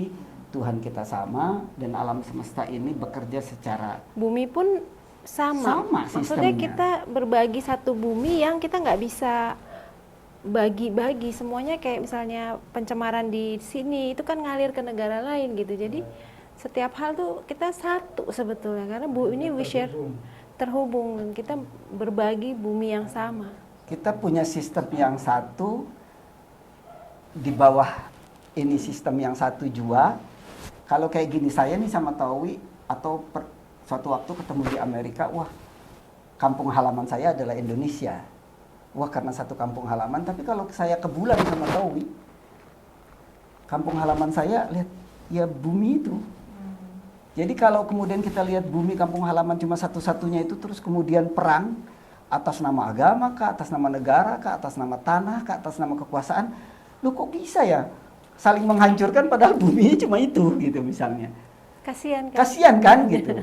Jadi pesannya main jauh-jauh biar kita bisa melihat sampai ke bulan. sampai ke bulan. Biar kita Menyadari. cobalah jaga jarak gitu. Kebanyakan kan orang nggak mau keluar dari zona nyamannya itu. Gitu. Ini udah lama banget tapi kita masih penasaran tentang pengalaman perempuan di sini. Iya, perempuan. Bagaimana pengalaman saya sebagai perempuan mayoritas, berasal dari suku yang mayoritas juga, tetapi masih mengalami diskriminasi gitu. Apalagi perempuan dari Eden gitu. Bagaimana pengalamannya, perasaan, apakah ada pernah hal-hal yang dihadapi dan bagaimana meresponnya gitu, Kak Ria? Saya sebagai perempuan sangat bersyukur berada di Eden. Saya bicara sedikit ya ke belakang tentang Paduka Bunda. Paduka Bunda kan utusan satu-satunya yang perempuan. Ya, Tuhan memilih utusan perempuan di saat ini. Gitu. Di situ Paduka Bunda itu keperempuanannya itu, ya itu yang menginspirasi saya. Ya. Karena kan Paduka Bunda itu ibu rumah tangga dan juga punya keluarga, punya anak, dan juga tapi beliau juga selebriti dan banyak menolong banyak orang, juga aktivis, dan beliau juga mendirikan pengusaha bunga, mendirikan Aspringta. Beliau berapa kali pameran tunggal di Indonesia, di luar negeri juga gitu. Jadi dan saat itu beliau dekat dengan Bu Tin, dan jadi beliau itu kalau kerja itu sangat cekatan, dan misalnya mau bikin rangkaian yang besar sekali, cuman ini kita nggak paham, tapi langsung oh itu maksudnya gitu. Jadi beyond gitu, segala yang beliau pikirkan tuh beyond gitu. Dan sebagai seorang perempuan ya ketika kita di sini tidak ada batasan, tidak ada hambatan untuk, karena Paduka sendiri seperti itu, maka beliau selalu encourage kita untuk memberikan kita semangat untuk berbuat yang lebih, berpikir yang lebih, thinking out of the box, selalu cari solusi untuk, jadi sering mendatangkan kita problem yang kita harus selesaikan. Yang saya cuma bisa bilang iya, tapi habis itu saya gemetaran, ini gimana caranya gitu. Tapi Paduka tuh sering kasih challenge buat ini kita di sini gitu. Jadi disitulah saya boleh apa aja. Maksudnya saya merasa asal kita berbuat baik ya, maksudnya kita bisa mencapai cita-cita yang kita suka. Misalnya ada yang suka masak ya, masaklah dengan ini gitu. Jadi kebebasan tuh di sini kita nggak pernah merasa kita numpang gitu di sini, karena privacy itu sama Paduka itu sangat dihargai gitu. Paduka jarang sekali tiba-tiba masuk kamar atau apa tuh. Jadi kita seperti punya rumah kecil gitu di sini. Jadi nyaman tinggal di sini, dan Paduka itu baik sekali pada kita. Dan ketika saya di sini, segala hal yang saya pikir saya nggak bisa apa-apa, saya nggak punya kemampuan apa-apa, itu saya baru dibukakan bahwa kamu bisa ini, bisa itu, yang saya sendiri kaget, oh saya bisa ya, oh saya bisa, oh saya ternyata bisa ini, oh saya bisa ini, saya bisa ini gitu. Jadi sebagai seorang perempuan dan kita tidak ada batasan yang membuat kita merasa oh karena aku perempuan aku nggak bisa gitu. Karena justru di sini tuh setara, bagaimana caranya, dan siapa aja, nggak harus karena dia laki, karena dia perempuan gitu. Kalau kita mampu ya kita, dan itulah image Paduka yang seperti itu, maka membuat saya apa istilahnya emang internal, jadi menjadi spirit, internalize kehidupan iya, menjadi dalam setiap ini apa semangat kita untuk di sini. Mencontoh, kan Paduka Contoh bilang beliau. kalian itu tugasnya hanya menjadi contoh, bukan untuk menyebar segala yang gimana seperti orang, tapi jadilah masing-masing contoh kebaikan gitu. Nah, masih susah sih, enggak? Tentu saja itu enggak. Oh, ya, saya tambahkan juga bahwa dari Paduka Bunda dan dari kita semua di Eden ini yang bertahan lebih banyak perempuan daripada laki-laki. Sekarang berapa karena? Yang menetap di sini ada sekitar 18 ya, 18 yang berpakaian ya kayaknya, ini. 18 ya. Yang perempuan 18. Enggak, semua 18. Tapi perempuan lebih banyak gitu. Anak-anak Perempuan juga lebih Jadi, banyak perempuan. itu lebih ini perempuan tuh ya mereka lebih Daya tahan, daya tahannya lebih kuat gitu. Mental, saya kan yang Mentalnya. diuji itu mentalnya. Gitu mentalnya. Jadi sebetulnya ujian-ujian yang kita hadapi itu bukan problem di masyarakat dan lain sebagainya, itu kita jalaninya dengan ringan, tapi ujian sama Tuhan yang membuat kita berat, karena ujiannya itu dalam banget gitu. Jadi itu pensucian itu yang langsungnya itu yang berat, bukannya berhadapan dengan misalnya pembicaraan atau apa dan lain sebagainya gitu. Dan kalau konsep yang dimuliakan, kalau memanggil Kak Rahman sebagai yang mulia, oh iya. karena ini kan soal konsep kesetaraan ya, iya. Enggak, sebenarnya Ini yang pertama kali. saya pertama kali dipanggil YM, tapi saya juga bilang YM itu bukannya yang mulia tapi yang mungil.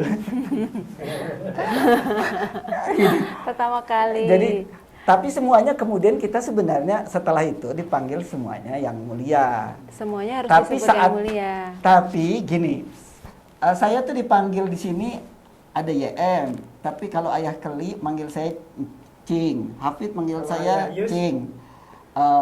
Terus juga saya dipanggil apa aja gitu.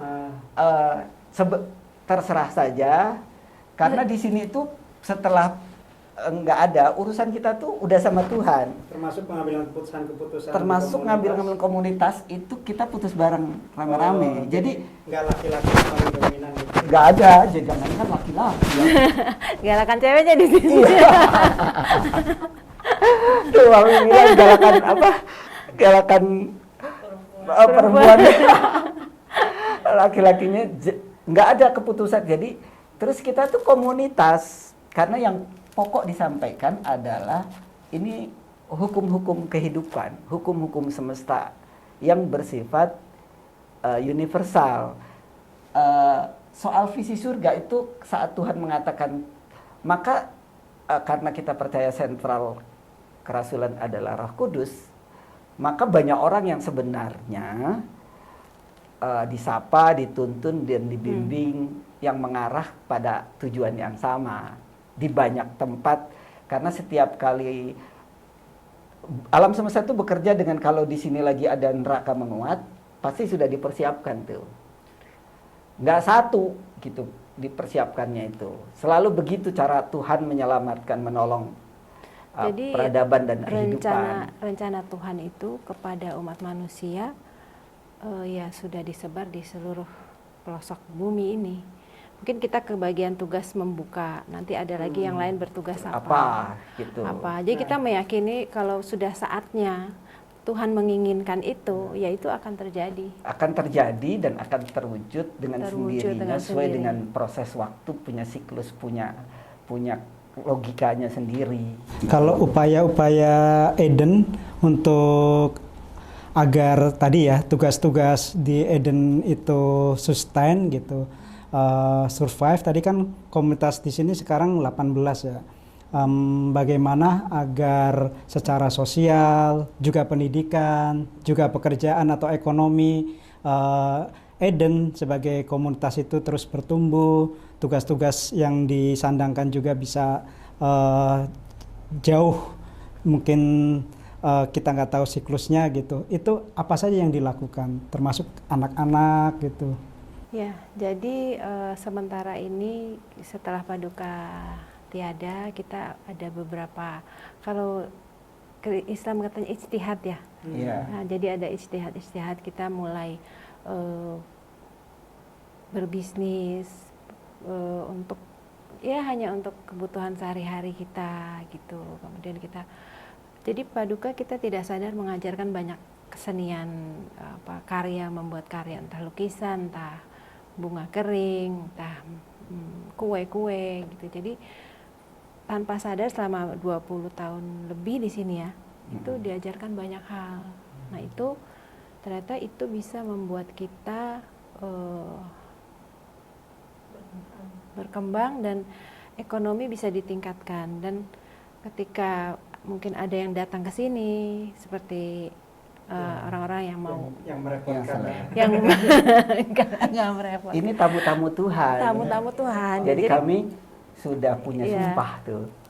Ya, kita Punya akan melayani sumpah, siapa saja yang kita menjadi pelayan-pelayan Tuhan. Yang dikirim di Tuhan ke rumahnya, sini harus kita sambut. Harus kita sambut, kita melayaninya sebisa yang kita dapat lakukan. Nah, itu kan perlu biaya. Nah, perlu biaya dan kita, lain sebagainya. Kita mulai mengajarkan anak-anak untuk mandiri, kita ada bisnis juga. Kita baru mulai dari kue dan coklat sih. Kalau gitu. sekolah atau pendidikannya karirnya? Dulu Paduka pernah waktu anak saya umur 3 tahun, saya dipanggil dan saya disuruh bikin homeschooling gitu. Homeschooling, jadi dari kecil anak-anak itu nggak sekolah, dia sekolah lah tapi di sini. Tapi yang ditekankan itu Paduka tuh sederhana, ya, keterampilan dan masak, bikin-bikin katanya. Ada matematika dasar doang ya. Saya tambahin, tapi yang dipesankan cuma 2, bikin-bikin prakarya dan memasak gitu, memasak, bikin kue, bikin apa. Karena dari situ kan ada fisika, kimia, biologi kan, kalau dari memasak kita jadi paham ini, paham itu gitu. Jadi cuman itu pesannya. Terus sama bahasa ya? Enggak, tapi nanti saya tambahin sih bahasa Inggris sama matematika, itu yang paling penting, dan mungkin ada pengetahuan lainnya, tapi yang diamanatkan cuman itu aja ya Jadi memang keterampilan itu dan bekerja, berkarya itu yang paling penting. Dan kita punya moto ora et labora itu sangat ditekankan. Jadi kita harus selalu bekerja dan berdoa mohon izin dengan tulus, mohon izin melangkah dan bersungguh-sungguh bekerja, udah itu aja. Jadi nggak terlalu banyak teori yang harus kita ini. Jadi kita langsung praktek. langsung praktek Paduka di sini gitu. Jadi kalau ada apa-apa teorinya dipelajari belakangan, jadi dibalik. Jadi misalnya suatu hari Paduka minta saya bikin video itu konten, misalnya konten video lagu misalnya. Nah, itu ada perintah dulu bikin itu baru saya belajar. Gitu. Kaget kan sebenarnya, belum pernah nyentuh, belum pernah apa. Tapi karena mungkin itu Tuhan yang suruh, jadi saya kaget sendiri pas saya coba, kok saya suka. Pertama, oh kok saya bisa. Habis itu, kok saya suka. Oh kok saya ada talentnya. Jadi sadarnya tuh belakangan bahwa ternyata saya punya intuisi yang gimana untuk itu gitu. Jadi, tapi saya nggak akan pernah bisa tahu kalau saya bisa kalau bukan. Nah itu bedanya, karena Paduka kan bersama Tuhan, dan Tuhan kan yang menciptakan kita. Jadi dia tahu banget dalam-dalamnya gitu. Setiap kalau kita sekarang ya kita nggak bisa, karena kan saya nggak tahu, nggak bisa lihat. Tapi kalau Paduka kan bersama Tuhan, dia bisa tahu betul Anda ini potensinya bagaimana gitu. Jadi sekolah di sini tuh sangat, ya itu tadi, di sini setiap individu tuh sangat spesifik berdasarkan, ya kalau ibaratnya kalau anggur ya dia anggur, kalau dia tanah lahirnya sebagai jeruk ya dia jeruk yang harus dibuat menjadi unggul gitu. Jadi setiap di sini tuh beda-beda treatmentnya. Jadi tidak ada yang baku harus sekolah belajar sesuatu rata, itu tidak ada. Gitu anak-anak di sini. Nah, karena sebenarnya diskusinya sangat menarik dan banyak hal seharusnya publik datang langsung ke sini ya. Orang-orang yang mungkin selama ini melihat bahwa Eden eksklusif, Eden mungkin juga masih berpandangan masih banyak ya sesat, terus juga apa sih kontribusi Eden buat negara, ternyata soal konsep-konsep Pancasila, konsep-konsep kerjasama dan persaudaraan itu kan sangat ditinggikan. Nah, harapan atau mungkin kalau mau melihat ke depan buat masyarakat di Indonesia, karena kita juga penting memberi pesan kepada masyarakat yang sebenarnya sangat plural di Indonesia itu, tapi trennya tidak toleran. Kemudian juga kedua, pesan Eden ke negara ini kira-kira apa, karena tantangan-tantangan dari rezim ke rezim itu kan semakin dilihat oleh masyarakat kita juga, untuk kebebasan beragama, untuk kebebasan berekspresi, dengan kekhususan Eden juga pasti punya punya tantangan. Dan yang ketiga mungkin juga ke penguasa-penguasa internasional atau dunia ini, kira-kira Eden punya pesan apa buat dunia ini. Mungkin 3 pesan itu kalau mau melihat ke depan. Saya percaya bahwa hakikatnya para utusan Tuhan itu diutus Tuhan ke dunia itu semuanya punya satu tujuan, yaitu mencintai, mengasihi, mempersaudarakan, dan membebaskan manusia dari segala berhala tirani atau apapun bentuknya. Seharusnya pesan itulah yang mengemuka, sehingga agama itu menjadi jembatan, dia menjadi penghubung gitu, yang menjembatani antara satu dengan yang lainnya. Dan karena ia berasal dari yang satu jua adanya, mari sama-sama kita mempersaudarakan semua umat manusia, karena di dalam diri setiap manusia ia punya fitrah ilahiyah yang kita harus muliakan dan yang harus kita hormati. Mari kita saling bekerja sama, bersinergi, saling bahu-membahu, saling tolong-menolong, dan bersatu untuk menghadapi kehidupan di bumi ini yang tidak lagi mudah untuk dapat kita lewati. Kalau kita dapat melakukannya secara bersama-sama, gotong royong, mungkin akan lebih ringan. Jadi daripada kita ribut untuk sesuatu yang tidak kita mengerti, kita ribut untuk sesuatu yang kita juga tidak paham, dan konflik apalagi berperang untuk satu tujuan yang juga kita nggak tahu kecuali kehancuran itu sendiri.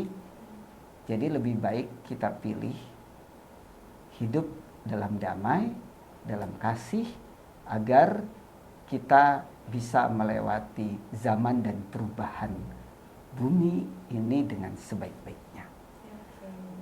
Pesan juga untuk negeri ini, jadikanlah ketuhanan yang Maha Esa, kemanusiaan yang menjadi manifestasi dari kebertuhanan itu melekat dan menjadi nafas kita, sekaligus mewujudkan keadilan, karena itulah tiang-tiang bangsa.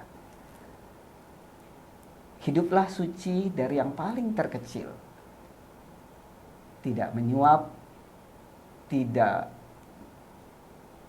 pungli, dari urusan yang paling terkecil. Percayalah bahwa kita bisa melewati itu. Kalau kita mantapkan hati, kita bisa hidup bersih dan kita bisa hidup suci, maka Tuhan akan melapangkan jalan. Tapi seberapapun kita dengungkan dan kita perjuangkan, tapi kalau kita tidak mulai dari diri kita sendiri untuk hidup dengan benar, maka semuanya akan jadi hanya omong kosong. Jadi mari kita mulai dari diri kita sendiri, kita wujudkan surga di dalam kehidupan kita setiap saat. Paling tidak untuk diri kita, untuk anak-anak kita, untuk keluarga kita. Dari rumah kita mulai, dan itu juga menjadi perintah agama, agar menjadikan rumah sebagai surga. Itu pesan saya. Dan terima kasih juga sama Kabar Sejuk, karena mau datang ke sini, mau bertanya secara langsung. Ini pertama Ini kali. untuk pertama kali. Dan belajar langsung. Jadi kita juga belajar gitu. Ya, terima kasih banyak. Karya mungkin bisa tambahkan langsung ke Apa ya? Saya udah semuanya, yang penting bekerja dan berdoa. Dan berbahagia di dalam kerukunan umat beragama. Oke, udah ya. Teman-teman, itulah percakapan. Terasa lama, padahal ada yang berpengalaman ngobrolnya sampai 12 jam ya. Jadi sebetulnya di sini juga terbuka ya, bagi siapapun yang ingin bertanya secara langsung bisa mampir di sini. Ketimbang membaca atau mendengarkan rumor, mending langsung aja ke sini ya. Sangat terbuka untuk semua orang. Terima kasih sekali lagi Kak Rahman dan Kak Ria.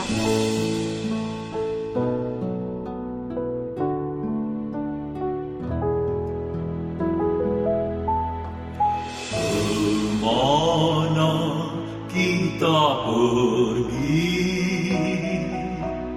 Ke masa depan, di mana Pancasila Dibicarakan dunia.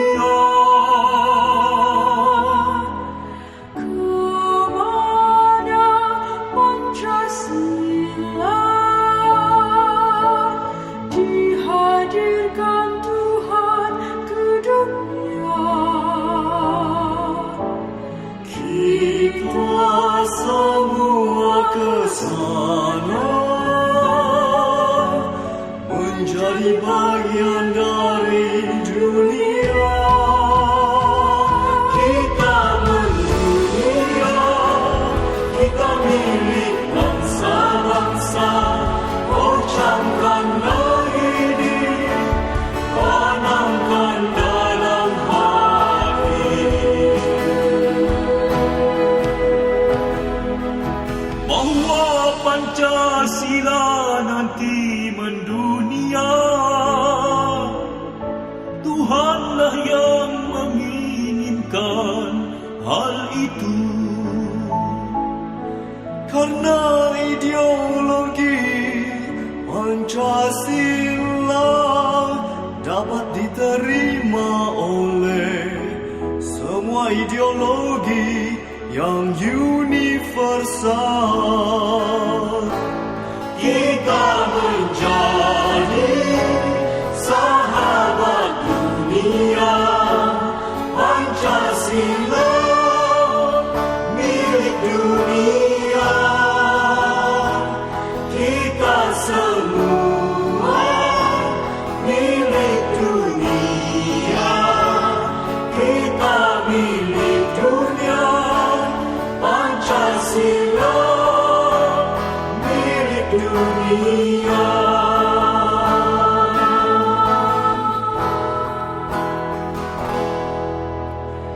Kita semua sama, semuanya berketuhanan yang Maha Esa.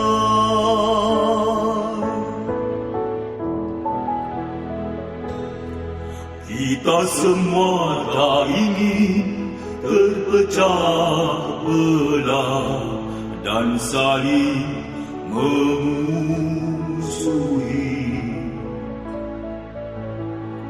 Kita semua ingin bersatu dalam satu keyakinan saja, Bhinneka Tunggal Ika. Berkeyakinan universal, berbahasa universal, dan berketuhanan yang Maha Esa, dan berideologi Pancasila. Kita menjadi sahabat dunia, Pancasila milik dunia. Kita semua milik dunia. Kita milik dunia. Pancasila milik dunia.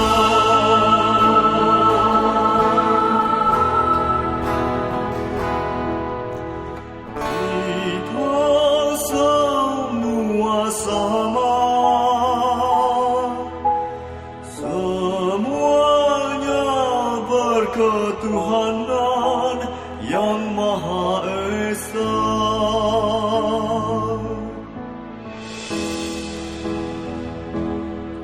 Kita semua tak ingin terpecah belah dan saling memusuhi.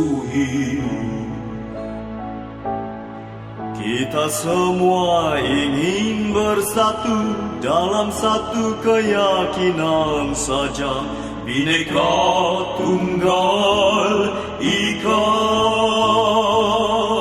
Berkeyakinan universal,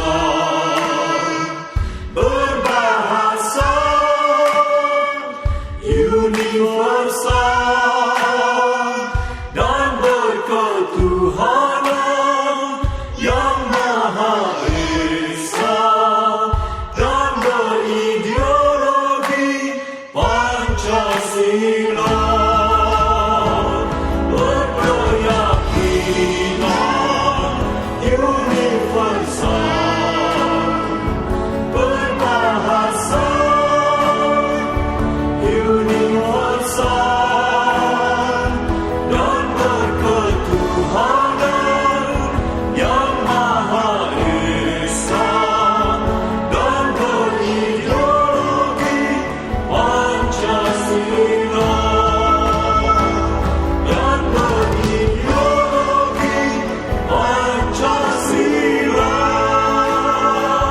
Dan berideologi Pancasila.